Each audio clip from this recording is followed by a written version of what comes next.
ورنہ Obama Clinton یہ لوگ تو ساری عمر رہتے پریسیڈنٹ, لیکن وہاں 2 ٹرم کی قید ہے. کینیڈا میں ایسی کوئی قید نہیں ہے. تو مے بی ٹروڈو صاحب کے ذہن میں وہ, لیکن ریئلی اسپیکنگ میں سمجھتا ہوں پولیٹیکلی کریکٹ ہے یہ, اور میں ٹروڈو صاحب کے ساتھ ہوں, انہیں سپورٹ کرتا ہوں کہ انہوں نے اچھا موو لیا. اب اگر ہم بات کریں اونٹیریو الیکشن کی جو کل ہوئے تھے, اور بہت سے اپسیٹ رزلٹ آئے. سب سے بڑا اپسیٹ رزلٹ آیا ہے مسیساگا ایسٹ سے, جہاں سے لبرل پارٹی اونٹیریو کی لیڈر بونی کرومبی ہار گئی. اب آپ دیکھیں اگر آپ کی پارٹی کا لیڈر ہی ہار جائے تو پارٹی کا تو اللہ ہی مالک ہے. 14 سیٹیں مل گئی ہیں پارٹی کو, لیکن ایک زمانے میں تو کوئی 12-13 سال تک تو لبرل کی گورنمنٹ تھی. ڈالٹن میں گینٹی میرا خیال ہے 10 سال رہے, پھر وہ آ گئی لن نام بھول رہا ہوں میں ان کا, خاتون جو تھی, بہرحال اینی وے, تو لبرل نے بہت حکومت کی. اب کیا ہوا کہ 14 سیٹیں سکڑ کے رہ گئیں. آپ سوچیں کیوں؟ بونی کرومبی مسیساگا کی 2 دفعہ میئر الیکٹ ہوئی. بونی کرومبی ایم پی تھی اسٹریٹسول کی مسیساگا میں. بونی کرومبی وارڈ 5 کی کاؤنسلر تھی. یعنی مسیساگا میں وہ اتنے سالوں سے پالیٹکس کر رہی ہیں. اگر وہ ذرا بھی مسیساگا کے ووٹرز کے دلوں میں ہوتی تو 16-17 ہزار ووٹس کوئی بڑی چیز نہیں ہے. اور ان کو ہرایا بھی کس نے؟ برمپٹن کے میئر پیٹرک براؤن کے ساس نے, جو اولڈ پی سی ورکر ہیں اور کافی ان کا کنٹریبیوشن ہے پی سی پارٹی میں. انہوں نے ہرا دیا. لیڈر کو ہرانا آسان نہیں ہوتا. تو میں یہی سوچ رہا تھا کہ اگر بونی کرومبی نے مسیساگا کے لوگوں کے دلوں میں گھر کیا ہوتا, یا کوئی لیگیسی چھوڑی ہوتی, یا کوئی ایسا کام کیا ہوتا کہ جس پہ مسیساگا کے ریزیڈنٹ فخر کرتے, تو 17,000 ووٹ تو کوئی بڑی چیز نہیں ہے. 16,000 اینڈ چینج تو وہ ڈار صاحب کو مل گیا, جنہوں نے فرسٹ ٹائم ٹرائی کیا. کیسا ڈار صاحب نے ایرن مل سے. تو بونی کرومبی کے لیے اتنے سالوں سے پالیٹکس میں ہونا, اور بدقسمت یہ ہے کہ ہمارے جتنے بھی دیسی کینڈیڈیٹس ہیں وہ سب لبرل پارٹی کے پیچھے بھاگ رہے تھے. میں نے انہیں کہا بھی تھا کہ یار you are riding a wrong horse, لیکن یا تو انہیں پی سی پارٹی نے بھگا دیا تھا, نامینیشن نہیں دیا تھا. اچھا, آن دی ادر ہینڈ اگر آپ دیکھیں تو ڈالی بیگم جو اسکاربرو سے این ڈی پی کی کینڈیڈیٹ 3rd ٹائم جیت گئی ہے نا, وہ شام جی بھی جیت گیا, عادل شام جی, ڈاکٹر شام جی ڈون ویلی سے. اب یہ لوگ کیوں جیتتے ہیں آپ سوچئے. یہ فرسٹ جنریشن کے لوگ ہیں. ہماری جنریشن کے جو لوگ ہیں نا, اب میں سمجھتا ہوں بہت سارے ہمارے ایسے ہیں جو کینیڈا آئے ہیں, شوق ہے پالیٹکس کا, انگریزی بھی ڈھنگ سے نہیں بولتے, کوئی کنٹریبیوشن بھی نہیں ان کا کمیونٹی کے لیے, کینیڈا کے لیے کھڑے ہو جاتے ہیں کیونکہ 3-4 ہزار آپ نے ممبر سائن کیے اور آپ نامینیشن لیا اور آپ پگی بیک کرتے ہیں لیڈر پہ. دس از ویری رانگ. ہمیں کریڈیبل کینڈیڈیٹ چاہیے.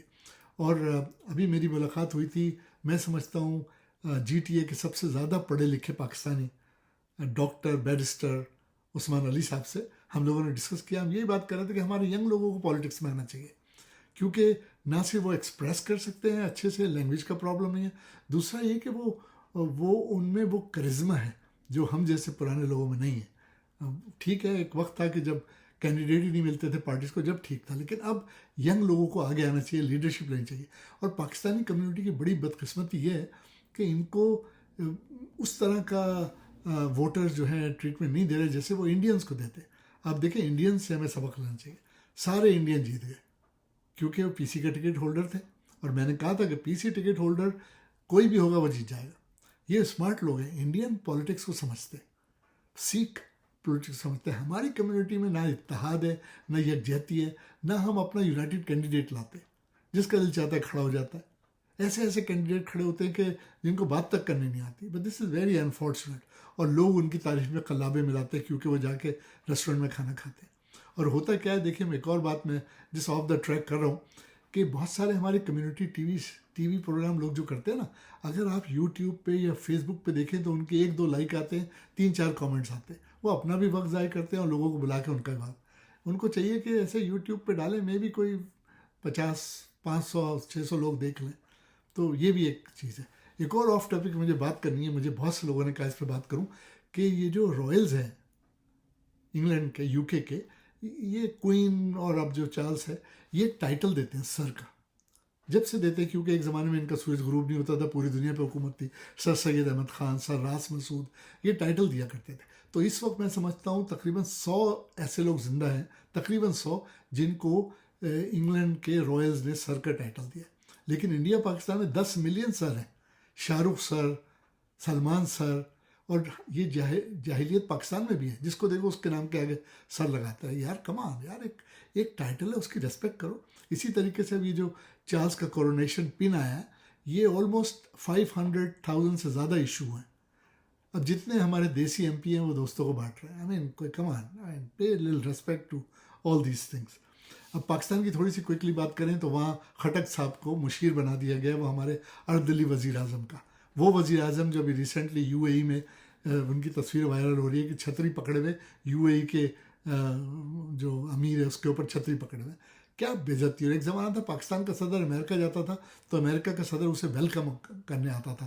ایوب خان جب گئے تھے تو لنڈن بی جانسن ایئرپورٹ پہ آئے تھے. کتنا فرینڈلی ماحول تھا. عمران خان ٹرمپ سے ملے تھے. پریسٹیج تھی.